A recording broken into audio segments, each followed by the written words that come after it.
Welcome back to Tim Wheatley. I've lost count of the number of interviews we've done over the years, Tim. So, we've gradually got the life story down. Today it's a bit of a different interview because it's somebody else's life story. And, you know how shocked and saddened I was at the loss of your father. So, as were so many people. So we appreciate your kind words, Paul. We really do. And it's great that you're carrying on a bit of a legacy at the moment with at least getting this audio book out first. So before we talk about your new music, let's talk about this audio book. That was a magnificent book.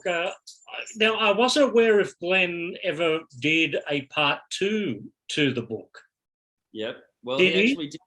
So Paper Paradise is basically his entire life up to when he wrote it, which was 1999.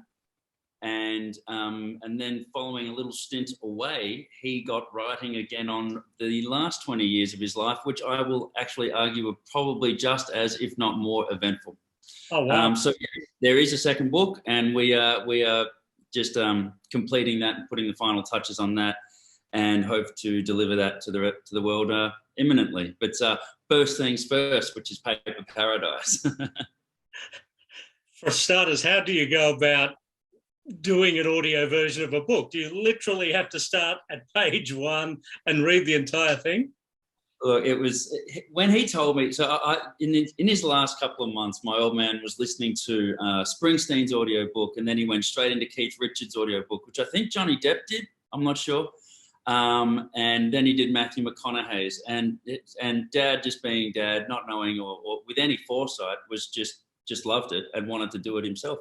He sees himself as somewhat of an entertainer, and I heard that he tried to ham it up a little bit too much at the start, and the motto was less is more, Glenn. And he sat in there for I think 14 or 15 hours in total in the vocal booth, and got to it. And the result is something that we can now listen to, which is just a fascinating way to hear somebody's story. What's the bit in the first book, in Paper Paradise, that you didn't know about until you read the book?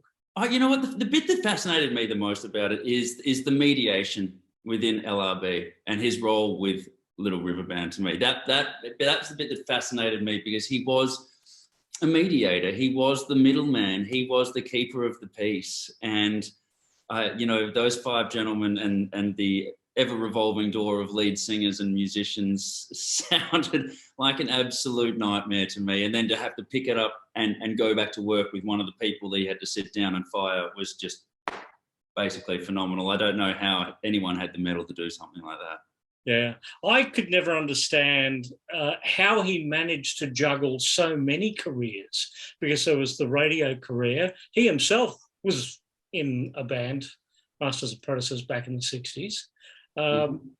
There were so many fingers in the pie, artist management, the record company, Wheatley Records, which we'll talk about in a moment, being resurrected.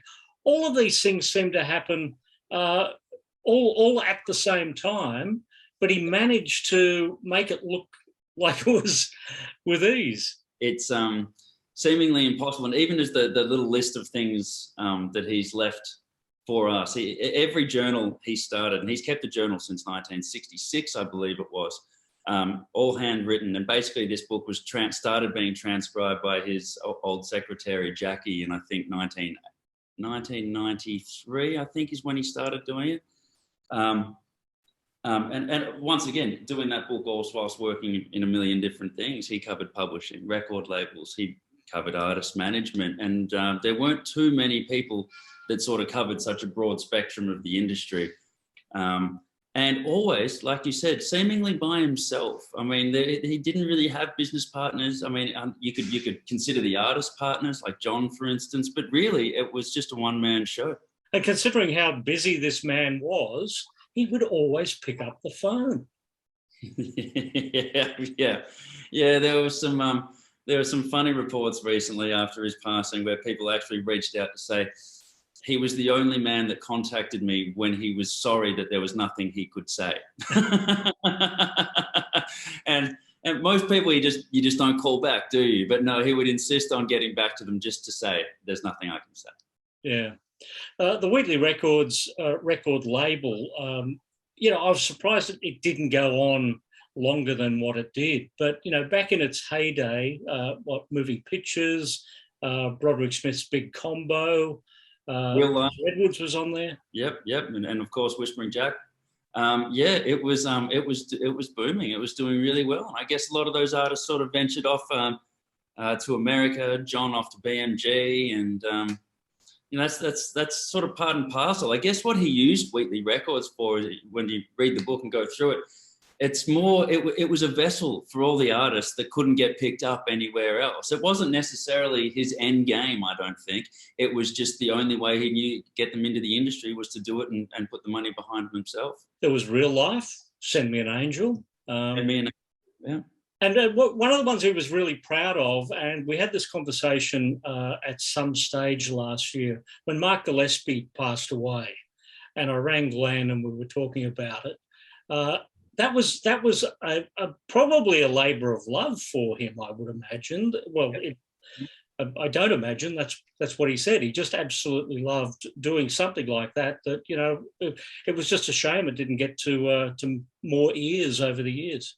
Yeah, look, I grew up with, and my father always, it was sometimes when raw talent doesn't get you there, in its own right. My father couldn't wrap his head around it. You got to always have to strap on more bells and whistles. But with Mark Gillespie, he said the entire time throughout my childhood, he was the best songwriter. He was the best lyricist that he'd ever heard. And like you said, he put all his faith into it and firmly believed that it was a labour of love, certainly.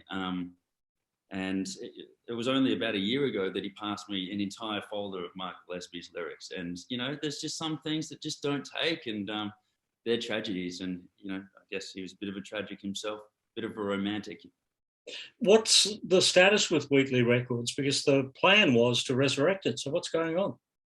We'd been discussing for the last year to resurrect it, come back and start on a few things that he wanted to do. He wanted to pass a lot of his projects through Wheatley Records. And one thing after I just left Sony last year, after my last EP, was to start with an EP that I'd finished up nearly 2 years ago before the pandemic. That would be the first cab off the rank. And then I'd get back to work on my album. And look, Glenn was, forever hustling, and I'm sure he had a number of things as well that he wanted to get off the ground through Wheatley as well. Well, you've got Shiny Tacoma is the current song out there, and we also had your version of Because I Love You. So let's talk about the cover of the Masters Apprentice song first. Obviously, you must have recorded that with none of the future even a consideration at that point. No, I recorded Because I Love You a number of years ago, actually, in Los Angeles with Justin Stanley of Noiseworks. And he was obviously, I'm probably, there's unwavering bias here, but it is one of my favorite songs. And Justin Stanley's as well. So we tried to, when we went into the studio, we wanted to remain true to the recording of it. And we weren't doing this for any rhyme nor reason. We just wanted to do it. So we went to the studio in Los Angeles where I was there at the time. And the first version that we actually cut was about 11 minutes long. We just let all the musicians just go through and have fun. And I guess I just put a slight country twist on it with the harmonica. And other than that, like I said, stayed true to the recording. We didn't want to release it. As you know, like I've spoken to you about this over the years. I've always felt fractionally stymied by the weight of the name. And releasing a cover and putting myself out there as a Wheatley, it was always quite terrifying to me. But we decided to do it for this EP for no other reason than to celebrate 50 years of them actually recording it in Abbey Road and re-releasing it on vinyl last year. So that was the logic behind it, and it became, I guess, in the end, an unintentional tribute.